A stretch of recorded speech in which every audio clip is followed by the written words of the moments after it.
¿Ya? Ahí está, ahí arrancamos. ¿Ya? Listo, bueno. Y tengo que tratar de corregir lo que hice la semana pasada. Por ahí me quedé en varios pasajes, por ahí detenido, no me tenía que haber quedado tanto. Y voy a tratar de ver, o sea, ver si lo puedo resumir más en esta segunda parte, o sea, que vemos de la sola, de la quinta sola, que es la sola, solo Cristo, sola obra de Cristo.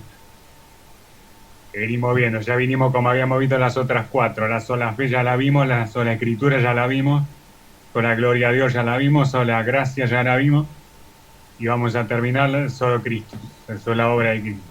Bueno. Era cinco solas para entrar en tema, para que no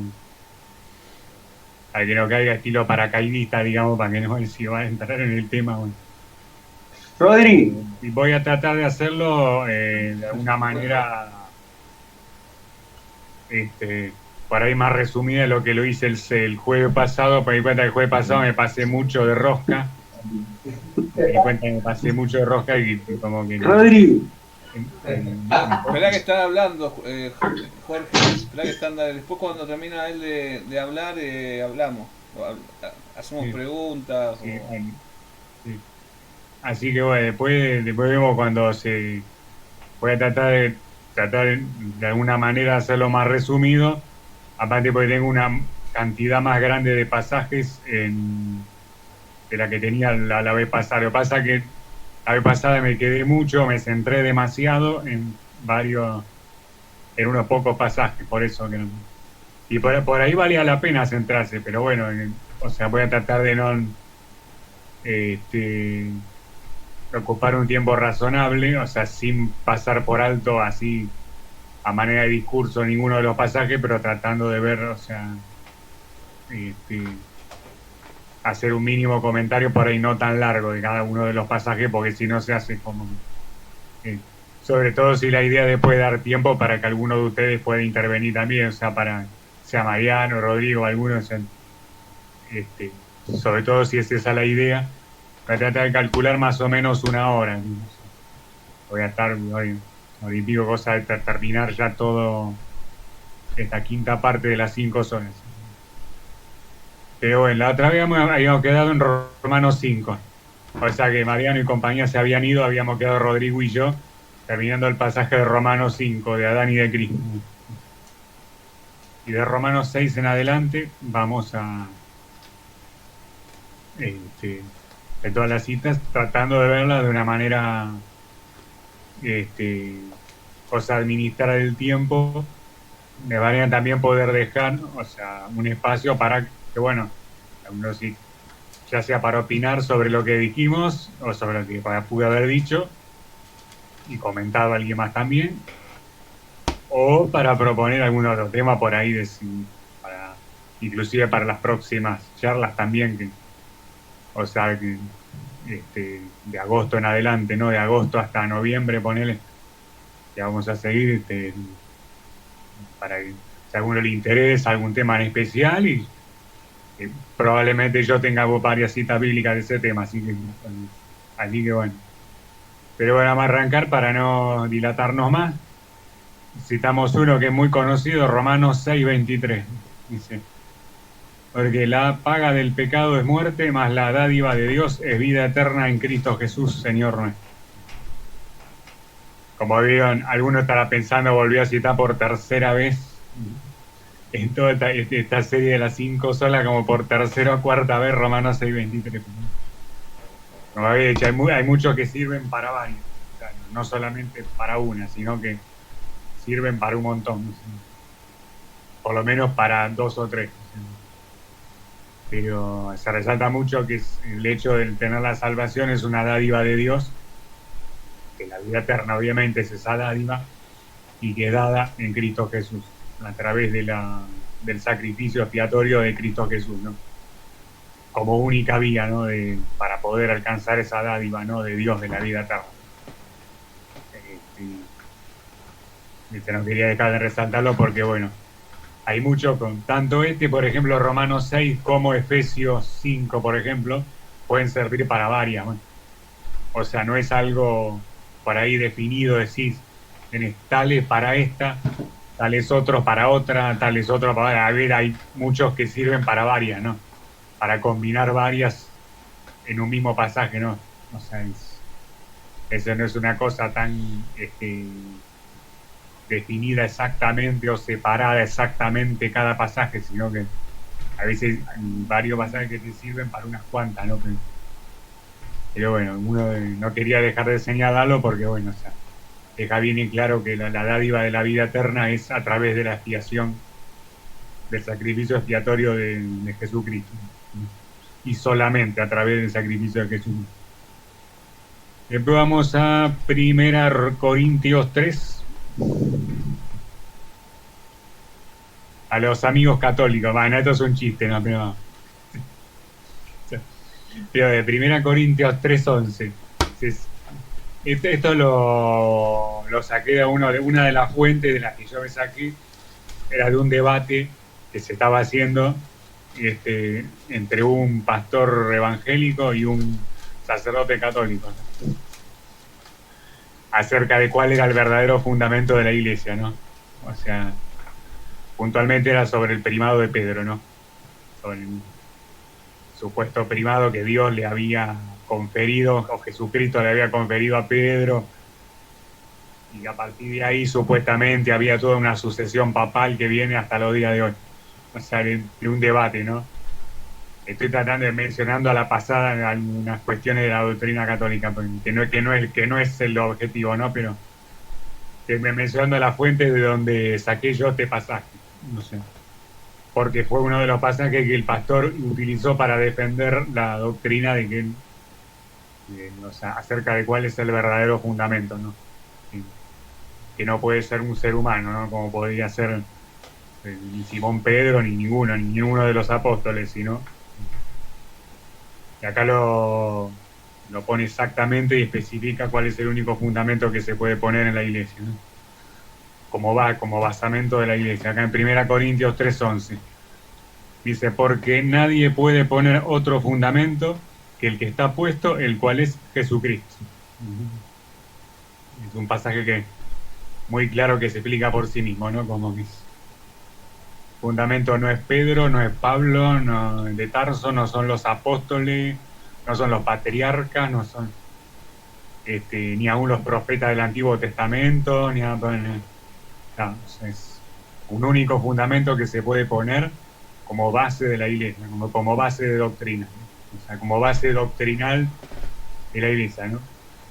Esto es muy relacionado con Mateo 16, que no lo vimos, ¿no? Porque la idea no es debatir sobre el primado de Pedro, o sea, la idea era de debatir el hecho de la sola obra expiatoria de Cristo para salvación, porque el tema que estamos tratando es ese. Y este pasaje justamente es útil para poder sostener esa postura, ¿no? Pero, o sea, se puede, o sea, es una de las cosas, de los conceptos que deja bien claro acá este pasaje, que nadie, o sea, que ningún líder cristiano que se haga llamar cristiano y que se precie de ser cristiano puede poner otro fundamento para su congregación que el que ya está puesto por Dios, que es Jesucristo. O sea, no se puede poner otro fundamento. Esto poco es una comuna indirecta para muchos que sostienen otra doctrina, como los católicos, por ejemplo, que lo ponen que tienen una cabeza que supuestamente el Papa es el sucesor de Pedro, ¿no? O sea, si alguno estudió más o menos la doctrina católica lo sabe, ¿no? O sea, esto está como, y esto queda como rebatido totalmente, como diciendo que no, el único fundamento que se puede poner es Jesucristo, ¿no? No es un papa, no es un pontífice infalible, no es el único que se puede poner es Jesucristo. Y ese que tenemos nosotros como Iglesia Cristiana Evangélica. Nosotros no tenemos un líder máximo que gobierna sobre toda la Iglesia Evangélica. No tenemos como tienen los católicos, ¿no? O sea, acá el único fundamento que tenemos es Jesucristo, ¿no? O sea, no es un ser humano mortal, falible, como cualquiera de que puede ser de nosotros, porque la realidad es que Bergoglio es como cualquiera de nosotros. Y yo que lo conozco personalmente, a ver, y comió en mi propia casa Bergoglio, para los que no saben. Ah, ¿sí? Comió en mi propia casa, a ver, es un tipo y me parece un tipazo, ¿eh? O sea, yo no soy católico, pero me parece totalmente servicial el tipo, ¿no? Bueno, pero la realidad es que es un ser humano como cualquiera de nosotros, Sí, no le sí. puedes dar un carácter de infalibilidad a alguien que es Así que un ser humano. te fue a visitar. Claro, Mirá lo vos. visitan. Y en realidad lo iba a visitar a papá y nosotros estábamos acompañándolo a papá, ¿no? Pero bueno, Mirá vos. pero Sí, yo lo conocí eso por personalmente, ahí Luigi, no, pero que no quita a que por ahí pueda estar errado o confundido en algunas cosas, claro, ¿no? claro, sí, sí. Por ahí es Y, un tipo más bueno que todos los que estamos acá, claro, pero no quita que pueda estar también errado, ¿no? claro, claro, puede estar infalible en ciencia. Pero bueno, es parte de la doctrina de ellos, la tenemos que respetar. Ellos tienen, bueno, supuestamente Dios dejó por cabeza a Pedro y por sucesión apostólica a todos los papas que vinieron después. Pero bueno, está bueno, es lo que creen ellos, hay que respetarlo. Bueno. Está bien, o sea, bueno, pero nosotros creemos que el único fundamento que se puede poner es el que ya está puesto, que es Jesucristo. O sea, y en eso es muy claro, 1 Corintios 3. O sea, repito que nadie tiene nada en contra de los católicos, ¿no? Pero digo, o sea, nosotros los evangélicos reafirmamos nuestra doctrina, ¿no? Por ahí, frente a otros que creen otra cosa distinta, nosotros eso nos da oportunidad de reafirmar nuestra propia doctrina. Nosotros creemos que el único fundamento es Jesucristo. Y sobre todo para la salvación. El único fundamento que nosotros podemos poner como doctrina para la salvación es la obra de Jesucristo. Así. Pero bueno, ya vimos 1 Corintios 3, podemos ir a 1 Corintios 10, del 1 al 4. 1 Corintios, acá seguimos en 1 Corintios, el capítulo es 10, del 1 al 4.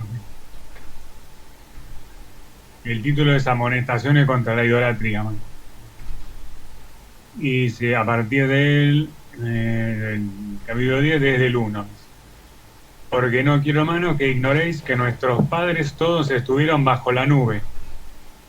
Y acá esto va a aclarar mucho de lo que vimos en Deuteronomio y en Salmos del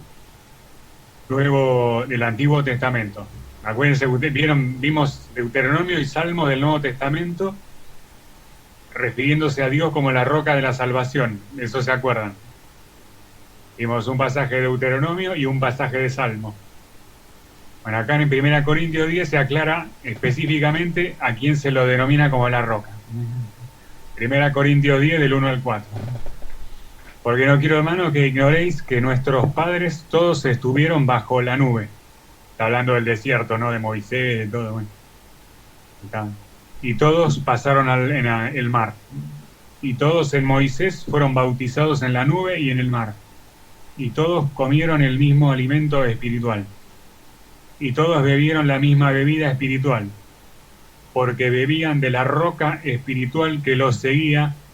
Y acá lo ponga lo más fuerte, con volumen 500.000, con zoom 500.000, porque lo más importante de este pasaje, y la roca era Cristo.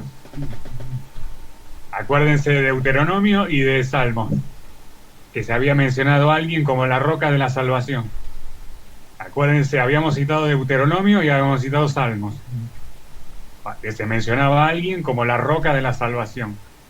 Eso, Deuteronomio y Salmo, lo unimos con 1 Corintios 10 de ahora. Todos bebieron la misma bebida espiritual, aquello lo que habían pasado los israelitas en el desierto, habían bebido de la misma bebida espiritual, porque bebían la roca espiritual que los seguía, y esa roca que los seguía era Cristo. Acá específicamente, la roca era Cristo. Acá, más claro imposible, más.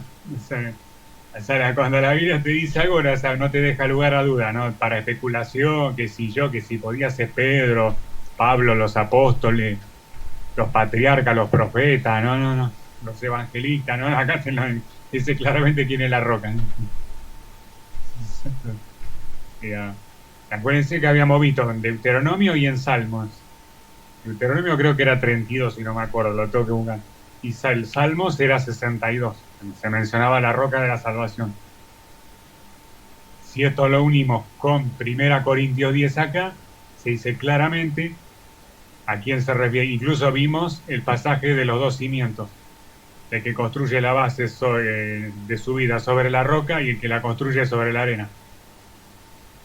El otro pasaje de Mateo, ¿no? De los evangelios. Y acá queda aclarado, los dos pasajes del Antiguo y el pasaje del Nuevo Testamento, de la base de roca y la base de arena, quedan aclarados con este pasaje, esos tres, con este pasaje de 1 Corintios 10. Como, acá ven cómo la Biblia se interpreta a sí misma, ¿no? Dice, la roca era Cristo. ¿Qué significa? Que construye la base sobre la roca, significa que construye su vida según la doctrina de Jesucristo, ¿sí? O sea, según la obra expiatoria de Jesucristo, o sea, según la fe en Jesucristo. Y él construye su vida sobre esa roca, sobre esa base de la fe en Jesucristo, es el que puede sobrevivir a todas las dificultades, a todos los problemas, las tormentas, todas las circunstancias que tengamos que afrontar por ahí, y que por ahí se nos haría muy complicada de afrontar sin tener la base, o sea, puesta sobre la roca, ¿no? Sobre Jesucristo, ¿no? Y eso es justamente lo que nos ayuda, digamos, en nuestra vida, vamos a decir, por eso tiene una aplicación más que excede lo meramente doctrinal que podemos, sino que es algo de utilidad para nuestra propia vida, no es algo solamente doctrinal para presentarlo como netamente como la base de nuestra fe, sino que se lo presenta como algo práctico también, no solamente como algo teológico o algo doctrinal, ¿sí? O sea, ahí son estos pasajes porque lo deja muy claro, ¿viste? O sea, que no te deja lugar a ningún tipo de especulación, no se puede poner otro fundamento que Jesucristo, que habíamos visto en 1 Corintios 3. Ahora lo volvemos a ver en 1 Corintios 10, que la roca, o sea, el fundamento, el que sabe de construcciones, cualquiera que sabe que un edificio se construye sobre una base de roca, siempre, sobre un fundamento de piedra, siempre. Lo que le llaman la piedra fundamental del edificio, o sea, nunca se construye sobre una base blanda. Se tiene que construir, sobre todo si es un edificio muy grande, de muchos pisos y muy pesado, se tiene que hacer sobre una base muy fuerte de rocas. Si no, no se te puede empezar a tambalear el edificio hasta se te puede caer, ¿no? Si no tiene una base muy firme de roca. O sea, cualquiera que sabe de construcciones te lo dice, ¿no? Tiene que tener una base muy fuerte de roca un edificio para que pueda sostenerse. Si no, no se sostiene. O sea, esto quizá esto va a ir un poco por la rama, ¿no? Para irme por el tema de las construcciones, pero es una muy buena, vamos a decir, analogía que se puede aplicar a nuestra vida, ¿no? Nosotros nuestra vida la tenemos que poner sobre la base de la roca que es Jesucristo, ¿no? Es el que tenemos que depositar toda nuestra confianza, ¿no? No solamente en lo que es la salvación de lo que hablamos ahora, sino antes de que se materialice, ¿no? La salvación, sino en esta vida terrenal que vivimos ahora, ¿no? O sea, tanto para la que vivimos ahora como para la salvación, para la vida que vamos a vivir después. Pero bueno, bueno. Podemos ir a 2 Corintios 3. Voy a tratar de ir rápido. 2 Corintios 3, del 4 al 6. 2 Corintios 3, del 4 al 6. Esto igual queda grabada, como había dicho alguien del grupo, que había escuchado el audio anterior varias veces. O sea, cada uno puede anotarlo, ¿no? O sea, lo va escuchando y lo anota. Si alguno prefiere que lo ponga por escrito, después lo puedo poner como hacía el año pasado. Si no, escuchan el audio y bueno, cada una de las citas de que creo que Rodrigo ya había corregido más o menos el audio como para que se escuchara bien, no sé. Algunas veces se había escuchado como con un eco, viste, que a veces... Sí, creo que tuvo que ver con el Claro, tema así, de que por hay dos momentos se micrófonos. escuchaba y por momentos era como una cosa medio difusa, pero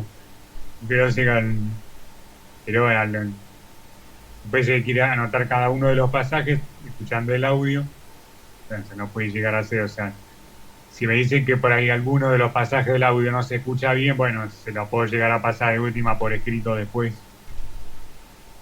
Eso se puede hacer también. Pero bueno, habíamos quedado en leer 2 Corintios 3, del 4 al 6. Me dice, y tal confianza tenemos mediante Cristo para con Dios, no que seamos competentes por nosotros mismos para pensar algo como de nosotros mismos, sino que nuestra competencia proviene de Dios. Competencia significa nuestra idoneidad, o sea, proviene de Dios, el cual asimismo nos hizo ministros competentes de un nuevo pacto, no de la letra, sino del espíritu, porque la letra mata, más el espíritu vivifica. Habla sobre todo especialmente del nuevo pacto, ¿no? En el cual, o sea, Dios, a través de Jesucristo, nos hizo personas competentes para el nuevo pacto que viene, que desde los días de Jesucristo hasta los días de hoy sigue en vigencia. En estos prácticamente 2000 años que pasaron de tiempo, nos hizo ministros a través de Jesucristo, del nuevo pacto que se materializó con la obra expiatoria de Jesucristo. Nos hizo ministros. Ministro significa servidor. Bueno, nos hizo servidores, o sea, personas que podemos colaborar para que se pueda extender el reino de Dios, ¿no? Por todo cada uno de los lugares donde nos pueda llevar el Señor para poder llevar la palabra, para poder llevar el Evangelio. Nos hizo ministros competentes y lo aclara muy bien, se encarga de aclararlo 2 Corintios 3 muy bien, que dice, no es que seamos competentes por nosotros mismos, ¿no?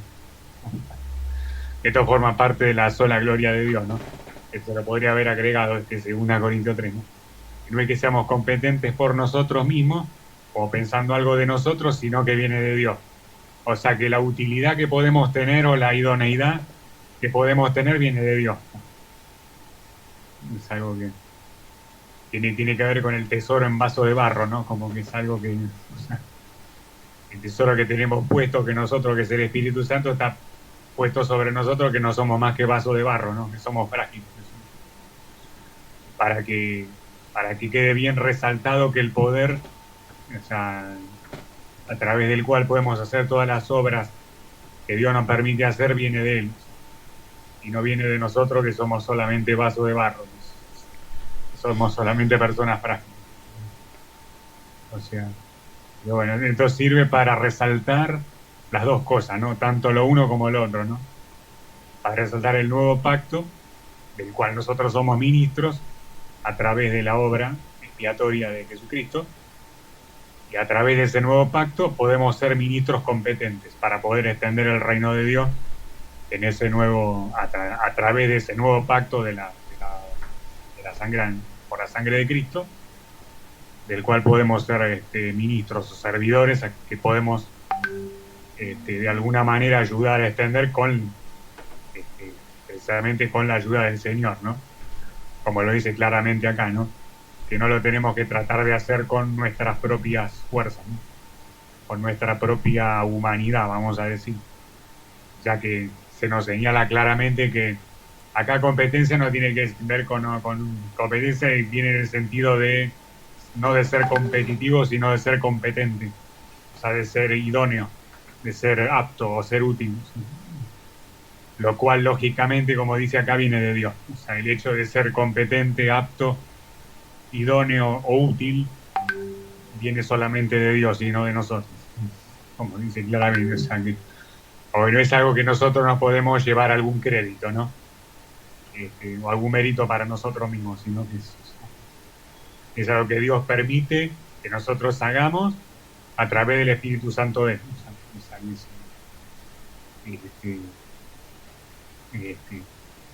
Por eso que me pareció muy útil, porque, o sea, para especificar ambas cosas, tanto el nuevo pacto de la sangre de Cristo como nuestra habilidad que viene de Dios para ser ministros de Jesucristo, para poder ampliar el reino de Dios, ¿no? O sea, a todos lados a donde Él los quiera llevar, ¿no? Pero bueno, podemos pasar ahora a Efesios 2. Efesios 2 del 19 al 22.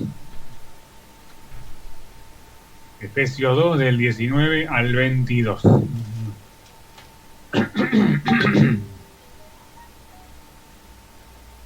Efesios 2 del 19 al 22, arrancando desde el 19, dice: así que ya no sois extranjeros ni advenedizos, sino conciudadanos de los santos.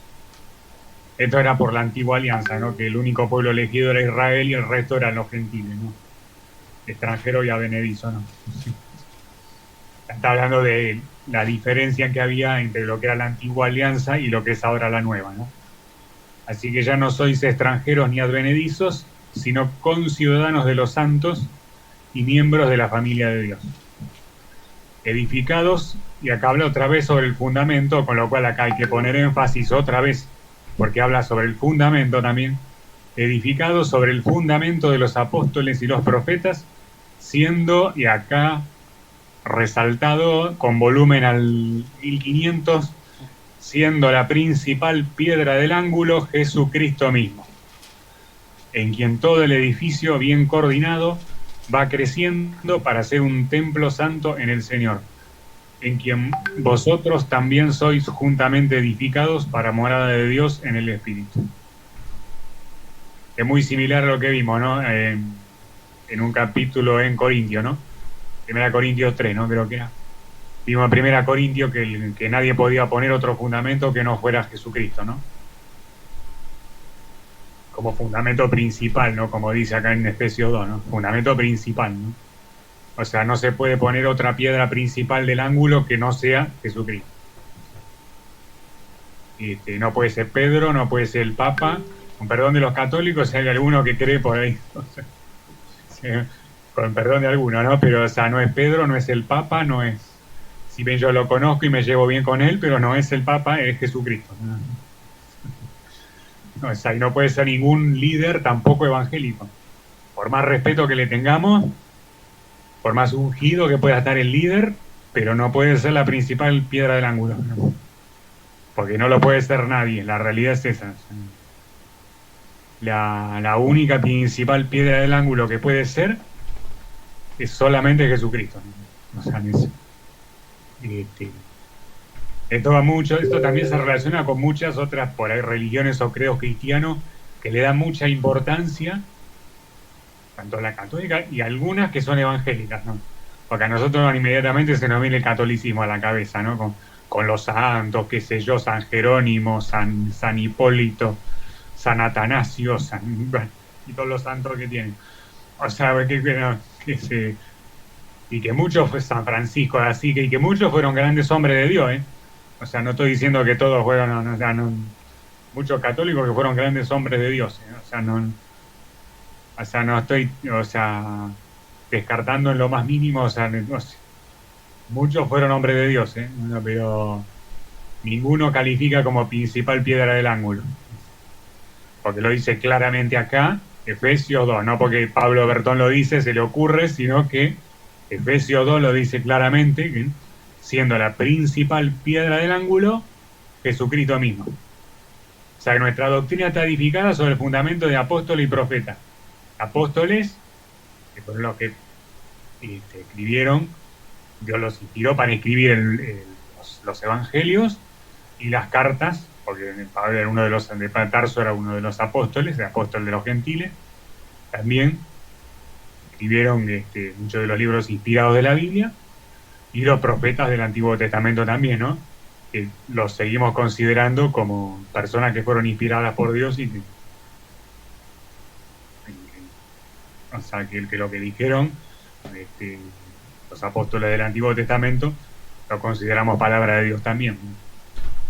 Pero si hay algo que resalta por encima de eso, que nuestra doctrina está edificada sobre apóstoles y profetas, es el hecho de que la principal piedra del ángulo no puede ser otra que Jesucristo. O sea, no podemos poner a nadie ahí, por más ungido que nos parezca, por más superapóstol o superpastor o superevangelista que nos parezca, puede estar Jesucristo nada más ahí. Nadie puede poner otro fundamento y nadie puede poner otra piedra principal de ángulo, porque no sea Jesucristo cualquier. O sea, cualquier doctrina que te esté queriendo llevar para otro lado, tenés que buscar la puerta de salida del templo, ¿no? O sea, porque te están enseñando otra doctrina que no es la del verdadero evangelio. O sea, lo vimos, ¿se acuerdan cuando vimos la sola escritura, ¿no? Que el que enseña otro evangelio, o sea, es como queda separado de Dios, ¿no? Queda, digamos. Eso lo habíamos visto claramente, ¿no? O sea, lo vimos cuando vimos la segunda sola, que era la sola escritura, ¿no? O sea, que te enseñe otro evangelio que no pone a Jesucristo como la principal piedra del ángulo, trata de buscar la salida de ese templo, porque es ahí, te están enseñando otra doctrina que no es la del evangelio. O sea, acá queda muy claro y sobre todo queda muy, sobre todo teniendo presente que lo que estamos queriendo resaltar es que el único que efectivamente es el que trae y el que produce la salvación es Jesucristo, ¿no? A través de su obra expiatoria produjo la salvación para nosotros, y nos trajo la salvación fue Jesucristo, ¿no? Que es la principal piedra del ángulo.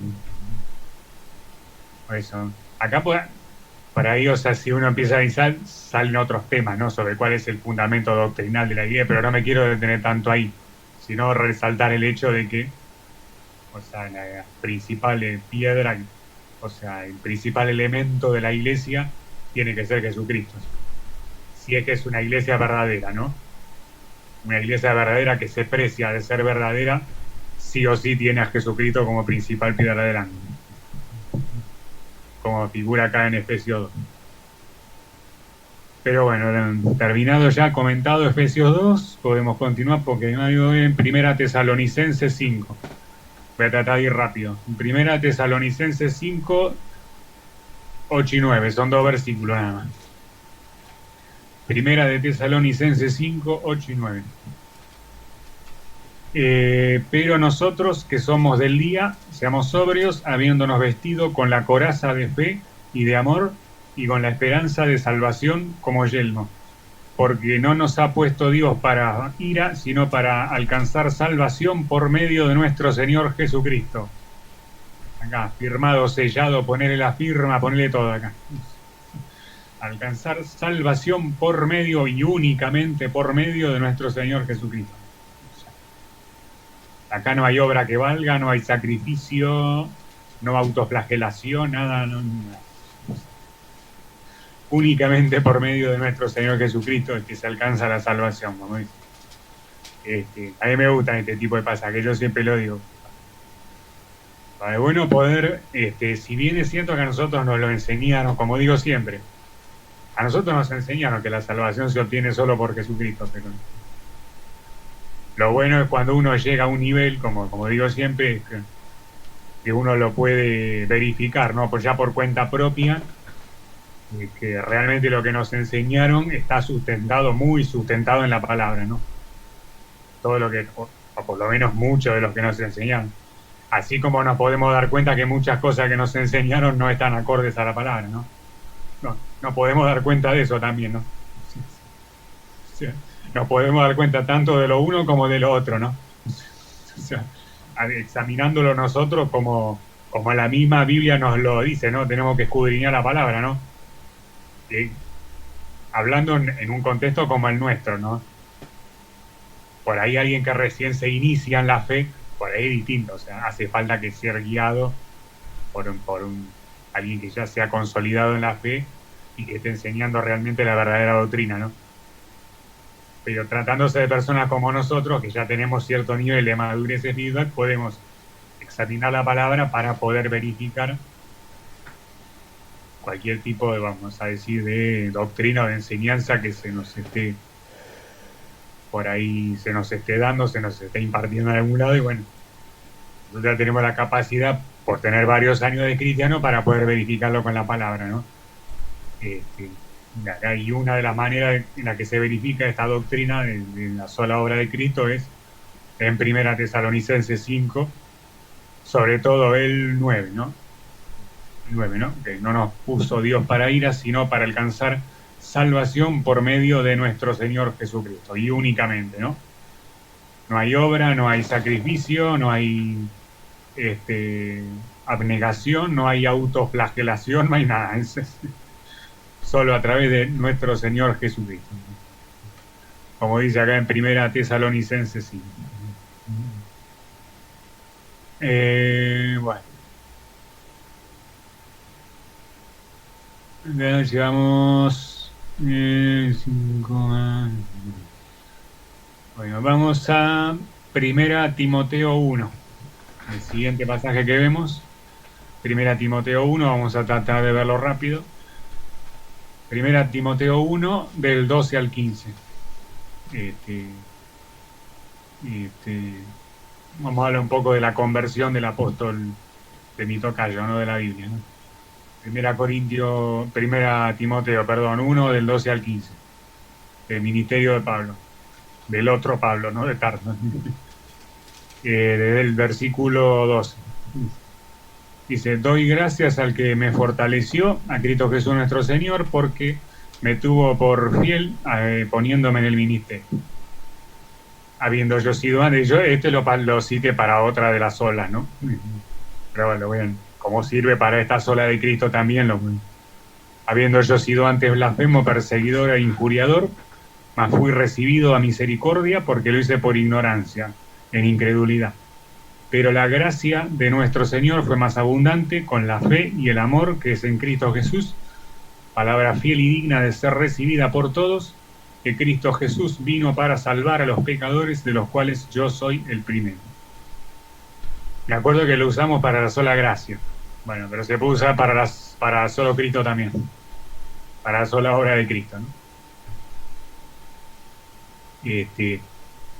Esto sobre todo sirve para hablar también de algún que otro tema, además de resaltar la obra de Cristo Jesús, ¿no? Que vino al mundo para salvar a los pecadores, y que sin esa obra de Jesús los pecadores hubiesen estado condenados a la muerte y al infierno, o sea, por haber pecado, sino que se resaltan, esto se puede combinar con muchos otros pasajes que hablan que Jesucristo vino para salvar de alguna manera, sin hacer acepción de personas, a todos, ¿no? Después se puede hablar en otro momento, quizás, sobre el tema específico, digamos, de la expiación. O sea, donde se aclara que Jesús vino al mundo para salvar a cualquiera que de alguna manera lo acepte como Señor, ¿no? Como Salvador, y creyere en la obra redentora, ¿no? De la cruz del Calvario, ¿no? O sea, y que solamente a través de la fe en esa obra redentora es que se puede alcanzar la salvación. Pero esto es como que es un versículo que da pie para hablar de otras cosas también, no solamente de eso, sino para hablar de que la gracia se derramó, o sea, que para cualquiera, digamos, que de alguna manera, o sea, que no era como era inicialmente, como era la antigua alianza para un grupo selecto de personas como eran los israelíes, ¿no?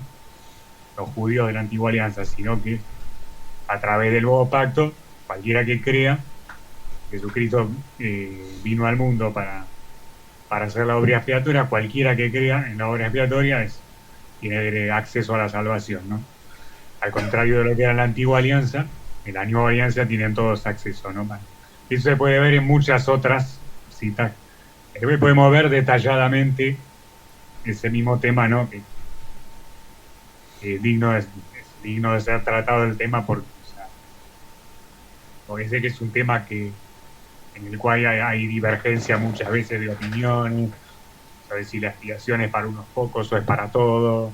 Hay mucho que... Pero bueno, lo que se resalta sobre todo acá es la obra de Cristo, ¿no? Sobre todo centrándonos en el tema de que la única persona que puede salvar es Jesucristo a través de la obra de la cruz. Pero bueno, sin más, podemos ir a Segunda Timoteo 2, 18. Segunda Timoteo 2, 10. Acá lo veía medio de lejos, parecía 18, ¿no? Segunda Timoteo 2, 10. El versículo es el 10. De un solo versículo, y pasaje que se explica por sí solo también, del cual poco hay para comentar porque son mensajes que son explícitos por sí mismos, ¿no? Y dice, por tanto, Segunda todos Timoteo. Segunda Timoteo, el capítulo es 12, el versículo es 10. Segunda Timoteo 2:10. Por tanto, todo lo soportó, que se diga del Calvario de la cruz, no, todo lo soportó por amor de los escogidos, para que ellos también obtengan la salvación que es en Cristo Jesús con gloria eterna. Esto para que lo entienda cualquiera, ¿no? Me gusta estos pasajes, ¿no? Para que cualquiera lo entienda, que no hace falta explicarlo, ¿no? Pero bueno, es sobre todo resalta, ¿no? Que fue Jesús que él tomó la decisión de pagar el precio, ¿no? O sea, como acá habla como de pagar un precio, ¿no? De todo lo soportó por amor de los escogidos, ¿no? Como que había un precio muy alto y un sacrificio muy alto que había que hacer, ¿no? O sea, que para que se pudiera alcanzar justamente la salvación a través de ese sacrificio, ¿no? Que era algo como que Dios estuvo dispuesto, como dice en un pasaje, ¿no? Que nadie me quita la vida, sino que yo la pongo por decisión propia, ¿no? La pongo y la vuelvo a tomar por decisión propia, ¿no? Para poder hacer la expiación por los pecados de la humanidad, ¿no? O sea, como que nadie le quitó la vida, no se la sacaron los fariseos, los judíos de esa época, no se la sacaron los guardias romanos, dándole martillazos en los pies y en la mano, no. Ni siquiera clavándole una estaca en el costado, nada. O sea, no se la sacó nadie, o sea, Cristo Dios, él decidió dar su vida, ¿sí? Como dice la palabra, o sea, nadie se la sacó la vida, ¿sí? O sea, ni los judíos ni los romanos. O sea, no, o sea él la dio por su propia cuenta porque él decidió darla. O sea, porque él decidió cumplir con el mandato del Padre y con el plan de salvación que ya el Padre tenía. Él estaba decidido a cumplir con ese plan. O sea, más allá de lo que uno pueda mencionar, bueno, de un contexto histórico, bueno, los instigadores intelectuales fueron los judíos, bueno, que los forzaron por vía de una estrategia legal, los forzaron a los romanos a que fueran los autores materiales del crimen. Bueno, o sea, allá de lo que uno pueda acotar, vamos a decir como contexto histórico, a ver, o sea, más allá de eso, o sea, formaba todo parte de un plan que excede enormemente lo humano y lo histórico que uno pueda llegar a argumentar, ¿no? O sea, tiene que ver con un plan, con una decisión que tomó Jesús de soportar todo lo que tenga que tomar, de hacer el sacrificio que tenía que hacer para que nosotros los escogidos pudiéramos obtener la salvación. O sea, todo parte de un plan, no era algo que... Ahí no tiene que ver la historia, por ahí no eran los judíos los que lo entregaban, eran otros, por ahí no eran los judíos, eran otra persona los que lo entregaban, y por ahí no eran los romanos los que lo mataban, los autores materiales, por ahí eran otros, ¿no? Pero más allá de eso, pero no es eso lo importante, sino que Dios decidió dar su vida, ¿sí? O sea, cumpliendo el plan del que ya el Padre tenía puesto de antemano, que Él diera su vida para que nosotros tuviéramos salvación, para que nos fuesen perdonados los pecados. Pero bueno, es algo que sobre todo quería resaltar eso como comentario de acá de este pasaje de Timoteo, ¿no? Que tiene que ver con un plan que ya Dios diseñó, ¿no? Que los instrumentos son lo de menos, que hayan sido los judíos, que hayan sido los romanos, ¿eh? Si hubieran sido los griegos daba lo mismo. Si hubieran sido cualquier otro hubiera sido lo mismo. O sea, no importa tanto quién haya sido, históricamente a quién haya usado Dios en el contexto histórico, sino que lo importante es el plan, o sea, que fue pensado por Dios y que fue ejecutado por Jesucristo. Lo realmente importante y que nos tiene que quedar es eso, y que a través de ese sacrificio que podemos tener salvación. Pero bueno, el siguiente empezamos con Hebreos 2. Voy a tratar de resaltar lo más importante, ¿no? Porque, o sea, Hebreos, el capítulo es el 2.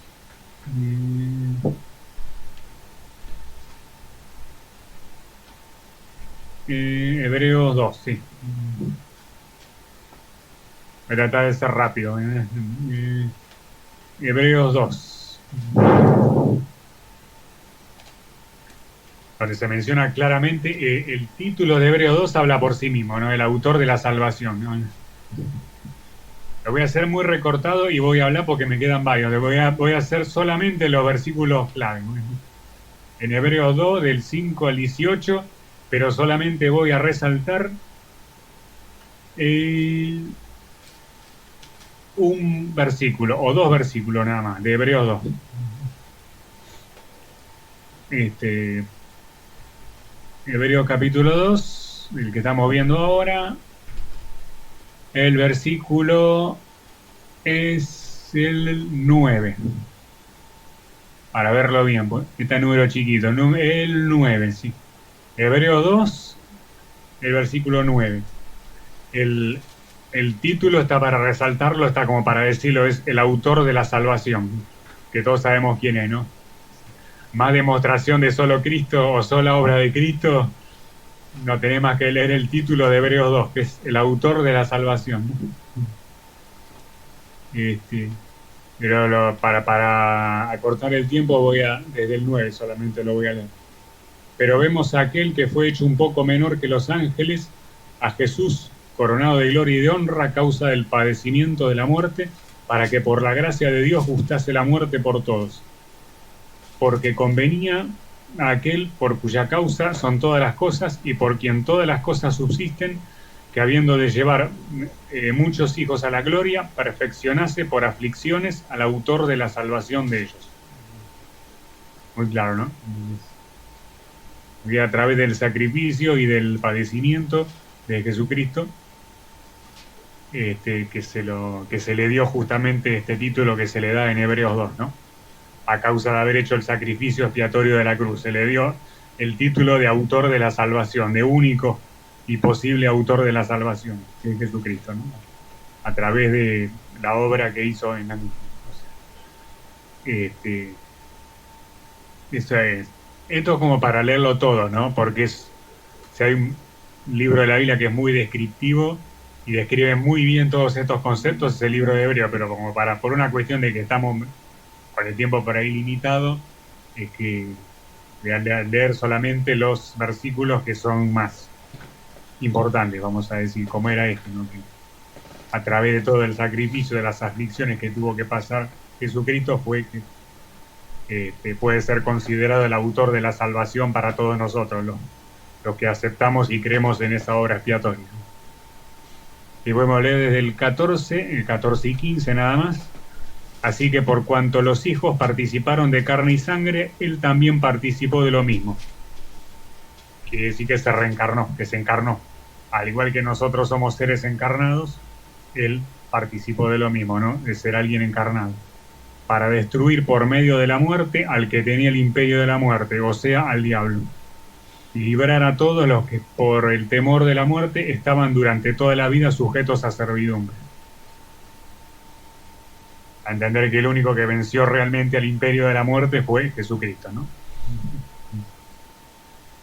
Cosa que no lo puede hacer nadie, ¿no? Claramente, o sea, había una persona que estaba destinada por Dios el Padre para poder derrotar al imperio de la muerte, y al que comanda el imperio de la muerte, que es el diablo, que fue derrotado, es a través del sacrificio de la muerte y resurrección de Jesucristo, ¿no? Cosa que estaba planeada de antemano para que fuese ejecutada, ¿no? Por el mismo Jesucristo, ¿no? Esto me viene a la mente uno de los mensajes que dio Chad McCabe, el pastor de Jóvenes de Rey de Reyes, ¿no?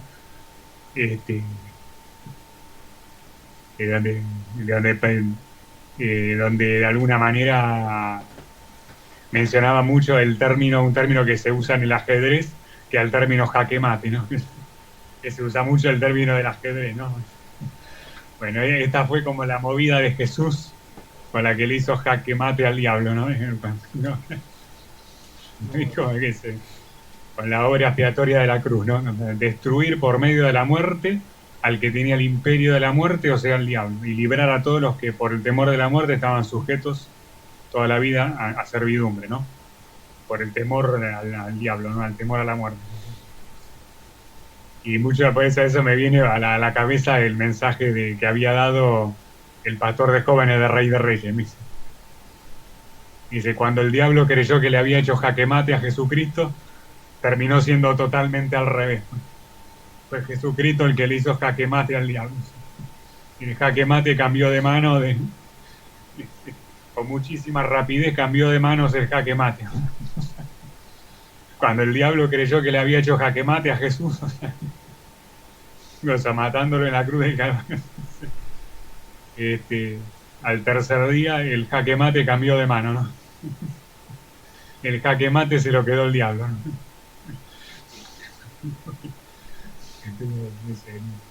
Esto me hizo acordar, bueno, o sea, no tenía por ahí que acotarlo necesariamente, pero me hizo acordar, era como el mensaje que había dado el pastor de jóvenes de Rey de Reyes. Bueno, con esta movida fue que Jesús le hizo jaque mate al diablo, ¿no? Con la obra expiatoria de la cruz. Pero bueno, acá terminamos Hebreos 2, vamos a Hebreos 7, lo vamos a hacer rápido para que no se nos vaya demasiado el tiempo. Hebreos 7.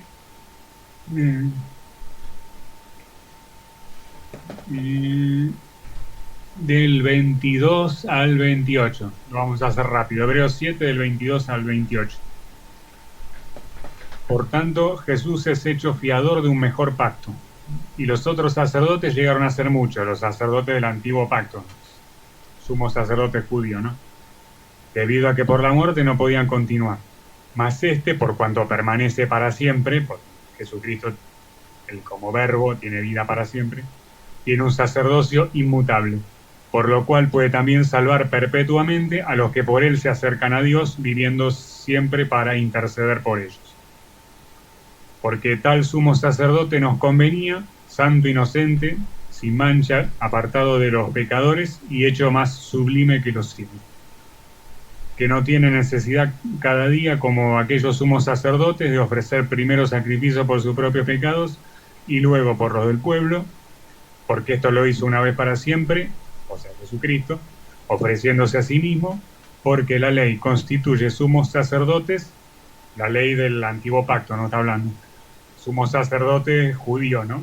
De la antigua alianza, a débiles hombres. Pero la palabra del juramento, posterior a la ley, o sea, al nuevo pacto, al Hijo, o sea, a Jesucristo, hecho perfecto para siempre. Acá donde se habla en Hechos 7 de la sustitución, de la eliminación de un pacto y sustitución por el nuevo pacto de Jesucristo, ¿no? Acá, si vos querés un pasaje donde se hace el traspaso de la antigua alianza a la nueva, es en Hebreos 7. Si querés tener un pasaje para comprobarle a alguien, si alguien te pide, o sea, o sin que alguien te lo pida, para poder presentárselo a alguien, por ejemplo, ¿sí? Sin que alguien te lo pida necesariamente, de dónde figura en la Biblia el traspaso del antiguo pacto al nuevo, le podés, no debe ser la única seguramente, pero es la que encontré yo, en Hebreos 7, ¿no? Del 22 al 28. Que Jesús es hecho fiador de un mejor pacto, dando a entender que el nuevo pacto en el que estamos ahora es mejor que el antiguo, ¿no? Porque el antiguo dependía de simples seres humanos débiles que no solamente tenían que hacer sacrificios de animales por los pecados del pueblo, sino por los propios también, porque inclusive ellos mismos eran seres humanos pecadores también. Por más sumos sacerdotes que fueran, eran simples seres humanos, ¿no? Que tenían que pagar, o sea, haciendo sacrificios de animales, no solo por los pecados del pueblo, sino por los de ellos mismos, ¿no? Como lo dice acá, porque eran débiles hombres, no eran malos. Allá que fueran por más sumos sacerdotes que fueran constituidos, eran simples hombres, nada más. Jesús, además de hombre, era Dios. Con lo cual tiene un sacerdocio, como dice acá, permanece para siempre, porque es el verbo eterno, permanece para siempre. Tiene un sacerdocio que es inmutable y puede salvar para siempre a todos los que se acercan a él, ¿no? A todos los que aceptan y creen por fe en la obra expiatoria de Jesucristo. Es algo que permanece para siempre, ¿no? Porque Al contrario de los sumos sacerdotes que tenían un tiempo de vida, Jesucristo, si bien murió, resucitó y vive para siempre. Entonces, con lo cual tiene un sacerdocio, como dice acá, que es interminable, o sea inmutable. Pero bueno, para no alargarlo, ¿no? Porque es un pasaje para dedicarle varias charlas solo a ese pasaje, pero bueno. Pero bueno, vamos para Hebreos 9, porque el tiempo apremia, ¿no? El tiempo es tirano, como dice la televisión, ¿no? El tiempo es tirano, así que bueno, vamos a Hebreos 9. Hebreos 9, del 11, lo iba a hacer hasta el 28, pero lo vamos a hacer hasta el 17, nada más para ahorrar tiempo, ¿no? Hebreos 9. Voy a citar solo algunos versículos, no todos. Valdría la pena citarlo todo, pero por una cuestión de tiempo voy a citar algunos, nada. Hebreos 9, arrancando del 11. Del 11 dice: pero estando ya presente Cristo, sumo sacerdote de los bienes venideros, por el más amplio y más perfecto tabernáculo, no hecho de mano, es decir, no de esta creación, no por sangre de machos cabríos ni de becerro, está hablando de los sacrificios de animales de la antigua alianza, sino por su propia sangre, la sangre de Jesucristo, entró una vez para siempre en el lugar santísimo, habiendo obtenido eterna redención. Redención para nosotros, ¿no? Para los que creemos en esa obra expiatoria, ¿no? Creemos en que Él justamente dio su propia sangre para que nosotros fuéramos justificados, ¿no? Dice claramente que no tiene que ver con la antigua alianza, ¿no? Porque menciona los machos cabríos, los becerros, ¿no? Los animales que se sacrificaban a través de los sumos sacerdotes judíos, ¿no? De la antigua alianza. Sino que a través del nuevo pacto es su propia sangre la que es válida para la redención, ¿no? Para decirlo en un lenguaje simple, ¿no? Y es solo la propia sangre, ya no hay más macho cabrío, no hay más becerro, no hay más animales de sacrificio, ¿no? O sea, el único cordero con mayúscula inmolado es Él, así es válido, el sacerdocio inmutable porque Él vive para siempre, ¿no? Porque si en la sangre de los toros, los machos cabríos, las cenizas del becerro rociadas a los inmundos santifican para la purificación, o antes para la purificación de la carne, cuanto más la sangre de Cristo, el cual mediante el Espíritu eterno se ofreció a sí mismo sin mancha a Dios, limpiará vuestras conciencias de obras muertas para que sirváis al Dios vivo. Así que por eso es mediador de un nuevo pacto, para que, interviniendo muerte para la remisión de las transgresiones que había bajo el primer pacto, los llamados reciban la promesa de la herencia eterna. Porque donde hay testamento es necesario que intervenga muerte del testador. Esto lo sabe cualquiera que sepa un poco de leyes, ¿no? Si el padre de alguien o alguien te deja un testamento, tiene que fallecer tu padre para que puedas hacer efectivo ese testamento, o sea, los beneficios de ese testamento, ¿no? Como herencia que te deja tu padre, por ejemplo. Hay un ejemplo, ¿no? Pero hasta que tu padre o tu ascendiente no fallece, no podés usufructuar ese testamento. Bueno, acá lo mismo. En el testamento es necesario que intervenga la muerte del testador. El testador en este caso era Jesucristo. Y a través de la muerte se ejecuta el testamento, o sea, se ejecuta la salvación para todos nosotros. Creemos en la obra salvadora. Porque el testamento con la muerte se confirma, pues no es válido entre tanto que el testador vive. O sea, mientras el testador vivía a los 33 años, todavía estaba vigente la antigua alianza, no la nueva. Desde el momento que el testador muere, pues resucita, entra en vigencia la nueva alianza, la que nosotros estamos ahora desde hace prácticamente 2000 años, ¿no? En hebreo, como figura acá en Hebreos 9, y lo vimos en varios pasajes, ¿no?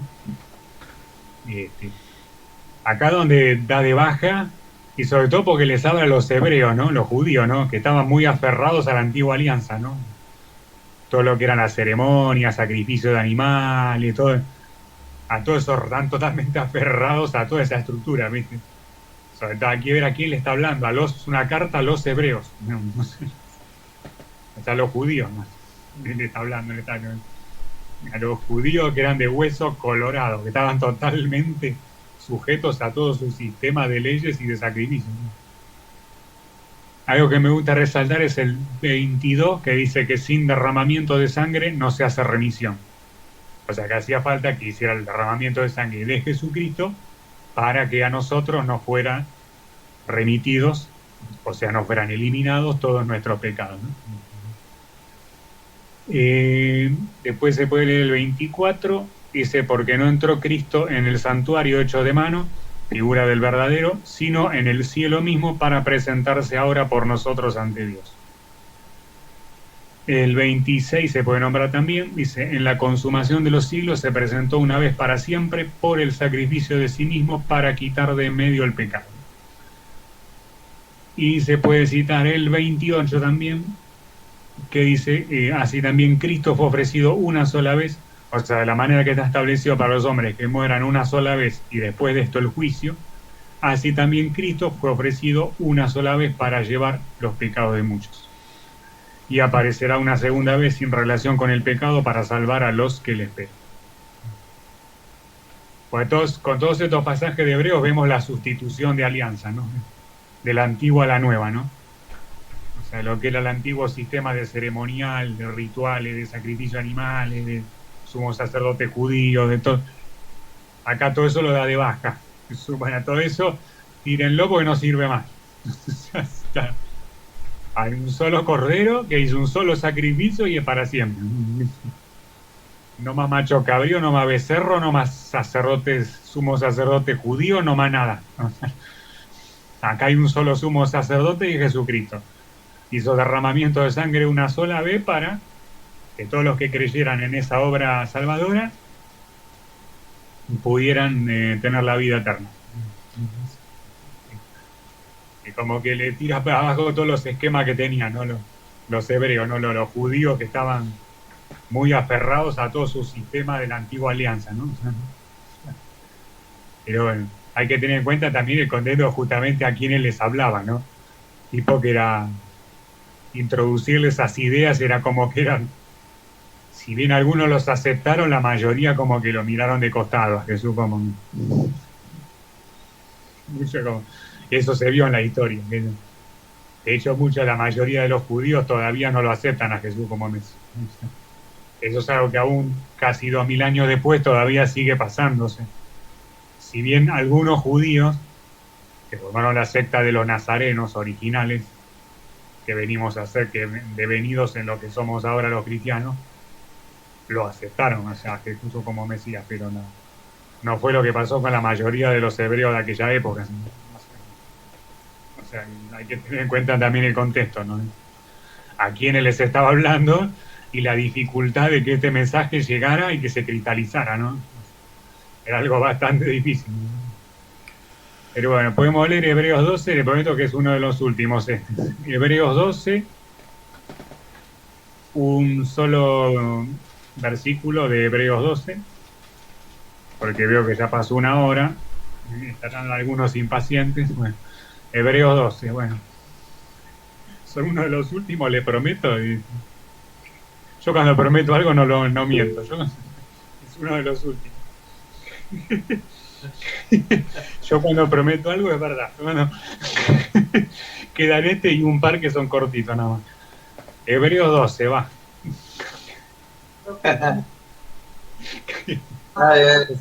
Yo sé que están impacientes, pero ejerzan el don de la paciencia, les pido por favor.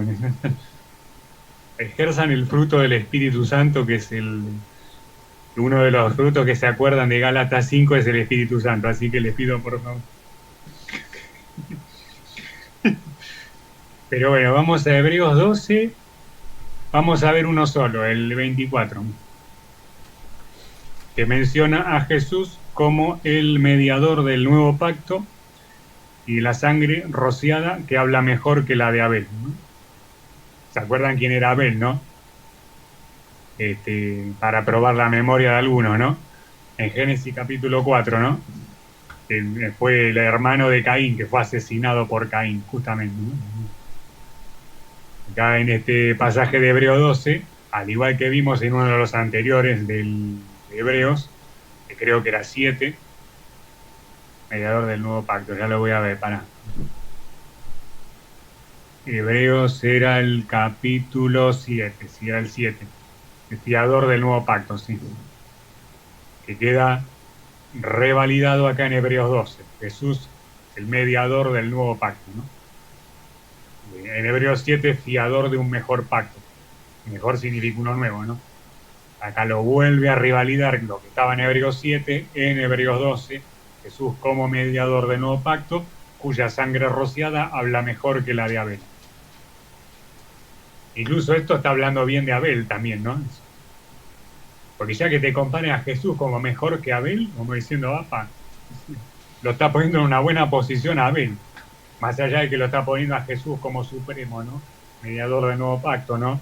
Y eso no se discute, lo está poniendo como su sumo sacerdote y mediador del nuevo pacto, que habla de una sangre rociada, que para remisión de pecados, que habla mejor que la de Abel. Como diciendo que la sangre de Abel habló bastante bien, ¿no?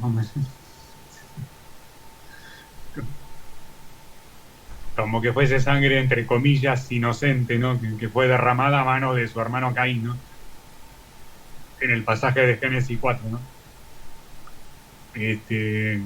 Pero bueno, o sea, lo que quiero resaltar es, bueno, no pacto que solamente el hecho de que Jesús es el único que salva, ¿no? Como mediador del nuevo pacto, ¿no? Es el único a través del cual se alcanza salvación con la sangre rociada, ¿no? Para remisión de pecado, ¿no? Más allá de que, como digo, habla bien de la sangre de Abel, eso también, ¿viste? O sea, más allá de que te está hablando mejor de la de Jesús. Pero bueno, vamos terminando, no sean impacientes. Vamos en primera Juan 2:23. Bien. Primera Juan 2 y primera Juan 5. Dos pasajes que tienen un versículo solo. En primera Juan 2:23 dice, todo aquel que niega al Hijo tampoco tiene al Padre. Y el que confiesa al Hijo tiene también al Padre. Ese por un lado, primera Juan 2:23. Y por otro lado, primera Juan 5:12, que dice, el que tiene al Hijo tiene la vida y el que no tiene al Hijo de Dios no tiene la vida. Como diciendo, pasaje clarísimo que el único camino el cual se puede acceder a la vida es a través de el Hijo, a través de Jesucristo. O sea, que si no tenés al Hijo, tampoco al Padre. Si vos decís que tenés al Padre, pero rechazás al Hijo, significa que no tenés al Padre. Exacto. Eso sale de la boca nomás. Esas cosas. O sea, si realmente tenés al Padre, vas a tener al Hijo también. O sea, no podés decir que tenés al Padre si no tenés al Hijo. O sea, si no confesás que Dios es el Hijo, tampoco podés decir, o sea, de la boca para afuera que tenés al Padre, porque realmente no lo tenés. Es lo que de alguna manera dice, ¿no? Como tampoco uno puede decir que tiene la vida eterna si no tiene al Hijo, ¿no?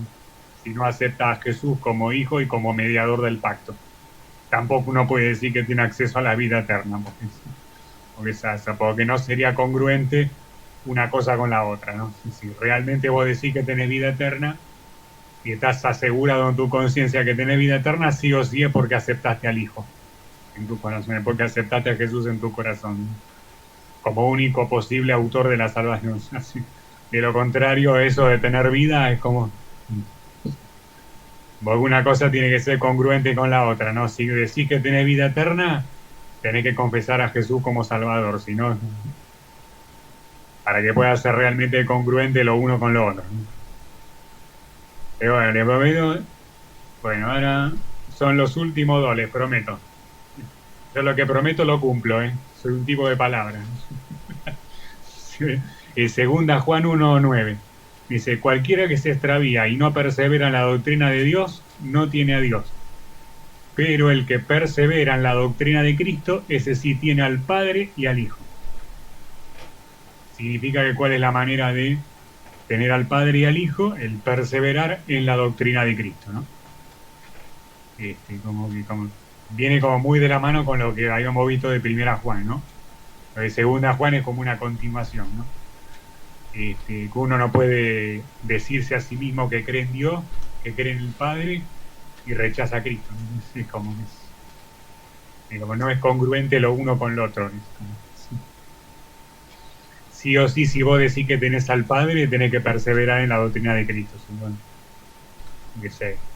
¿Qué significa la doctrina de Cristo?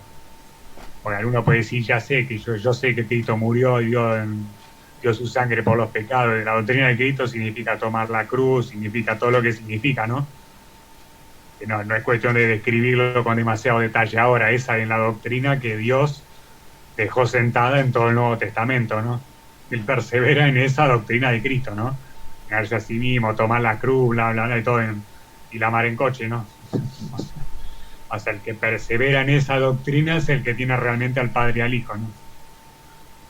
Que como diciendo, no podés decir una cosa sin decir que crea en el Padre y no seguir la doctrina de Cristo de negarse a sí mismo, tomar la cruz, todo lo que se señala como doctrina de Cristo en el Nuevo Testamento. Y bueno, valdría para desarrollarlo más, pero como el tiempo es tirano, voy a citar el último pasaje, Apocalipsis 12. Este sí les prometo que es el último antes de lo que vea. Apocalipsis 12, 10 y 11. O sea, versículos 10 y 11 de Apocalipsis 12. Entonces oí una gran voz en el cielo que decía: ahora ha venido la salvación, el poder y el reino de nuestro Dios y la autoridad de su Cristo, porque ha sido lanzado fuera el acusador de nuestros hermanos, el que los acusaba delante de nuestro Dios día y noche. Clara referencia al diablo, ¿no? El enemigo. Y ellos le han vencido, diablo, por medio de la sangre del Cordero y de la palabra del testimonio de ellos, y menospreciaron sus vidas hasta la muerte. O sea, ¿cuál es la manera en que ellos, los primeros cristianos, y nosotros, que somos cristianos al igual que ellos también, vencemos al enemigo? Es por medio de la sangre del Cordero. Tenemos por medio de la sangre la redención, tenemos poder para vencer al enemigo y no estar bajo condenación, y no tener como destino fatal ¿no? La condenación en el infierno, sino que podemos tener acceso a la vida eterna en el cielo, habiendo vencido a través de Cristo al que tenía el imperio de la muerte, ¿no? Habiéndolo hecho Jesús jaque mate al diablo, ¿no? Con la muerte y resurrección, ¿no? ¿No? Como cuando el diablo creyó que le hizo jaque mate, matándolo en la cruz del Calvario. Al tercer día Jesús le hizo jaque mate, le devolvió el jaque mate al diablo. Pero bueno, o sea, todo era para resaltar en definitiva que el único autor de la salvación es Jesús, ¿no? Es como la quinta pata de las 5 solas es el solo Cristo, ¿no? La sola obra de Cristo. Pero bueno, y de un tiempito voy a leer rápido, lo leo rápido, es muy cortito lo que tengo para leer de resumen. Les prometo que termino ya, ¿eh? Sí. Yo sé que muchos me están queriendo mirar como que me voy a ir en 10 segundos, pero les prometo que esto es lo último, ¿ya? Bueno, dale, me damos. Me están mirando con una cara, en 10 segundos, si no dejas de hablar, me voy ya. Pero les prometo que sí. Pero bueno, y es un resumencito que es corto, no es ni una hoja, o sea, menos de una hoja. Dice el resumen que les puse. Hay varias cuestiones a tener en cuenta al ver la sola obra de Cristo para salvación. Una de ellas es la que se menciona a Cristo como la roca, es decir, el fundamento principal de la iglesia. Está en Hechos 4, 1 Corintios 10 y Efesios 2. Mencionado de manera indirecta también en el Antiguo Testamento como fundamento de la salvación. Como habíamos visto, Deuteronomio 32 y Salmo 62. Además de advertirse muy claramente que no puede ponerse otro fundamento, en 1 Corintios 3, el cual además es el único fundamento que permite a una persona superar las pruebas al poner la confianza en Cristo. Mateo 7, Lucas 6 y Apocalipsis 2. También en el Antiguo Testamento se profetiza de manera muy clara y cumplida de manera exacta a través de Jesucristo la forma en que se haría la obra expiatoria ejecutada por él mismo. En Isaías 53, ¿no? Jueves pasado lo vimos. Pagando así por los pecados de mucha gente, siendo azotado y castigado y llevando las cargas y enfermedades, además de anticiparse también proféticamente al nuevo pacto que se haría efectivo mediante la obra expiatoria de Jesucristo. Isaías 55 y Jeremías 31, que se profetizaba el nuevo pacto, ¿no? En el Antiguo Testamento. en el cual la ley ya no se establecería según la letra, sino que se introduciría en los corazones de ellos. Como está en Jeremías 31 y 2 Corintios 3. Además, Jesús mismo instituye a través de la Santa Cena su propia sangre derramada como señal del nuevo pacto. Mateo 26, Marcos 14, Lucas 22, 1 Corintios 11. Además de declararse también de manera muy explícita en Hebreos 9 y 12, el cual estaba profetizado ya en el Antiguo Testamento, en Isaías 53 y Jeremías 31, estableciéndose también que nadie puede llegar al Padre si no es a través del Hijo, ¿no? Juan 14, Hechos 4, Romanos 6, 1 Tesalonicenses 5, 1 Timoteo 1, 2 Timoteo 2, 1 Juan 2 y 5, 2 Juan 1 y Apocalipsis 2. Vaya si no tenés pasaje que dice que nadie puede llegar al Padre si no es a través de él. Se aclara muy enfáticamente que Jesucristo es el único que logró cumplir y obedecer íntegramente la ley, de manera de justificar así a muchos de esa manera, obedeciendo toda la ley, ¿no? En Romanos 5 y Hebreos 7, acabando así con la maldición venida de Adán a causa de la desobediencia. Otro aspecto a tener en cuenta es que se menciona a Jesús como mediador del nuevo pacto mediante su sacrificio expiatorio en la cruz del Calvario, como lo vimos en Hebreos 7, 9 y 12, dando su vida para derrotar así al imperio de la muerte, como dice en Hebreos 2 y 9, ¿no? Haciendo de jaque mate al diablo, como decía el pastor de joven. Pero bueno, y lo resumimos en 4 puntos, como síntesis en 4 puntitos chiquititos. Dice, punto número 1, dice, Cristo es la única roca y fundamento de la iglesia y nadie puede poner otro fundamento que no sea Cristo. Punto 2, la confianza en Cristo es lo único que permite superar las pruebas y dificultades que se presentan en la vida cristiana, teniendo el conocimiento puesto en nuestro corazón en la ley y del camino que tenemos que seguir. Punto 3, Jesucristo es mediador del nuevo pacto que estaba profetizado en el Antiguo Testamento y fue ejecutado en la obra expiatoria de la cruz del Calvario, derrotando así el imperio de la muerte, habiendo cumplido íntegramente toda la ley. Y punto 4 y último, tener fe en Jesús es el único camino válido para llegar al Padre y poder así tener vida eterna.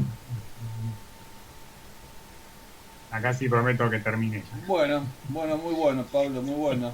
Ya le pongo pausa a la grabación, ¿eh? La grabación sí. Le pongo pausa. Si alguno quiere seguir el video. Yo quería decir algo, pero bueno, ya está, me quedé ahí, pero... No, el pastor dijo recién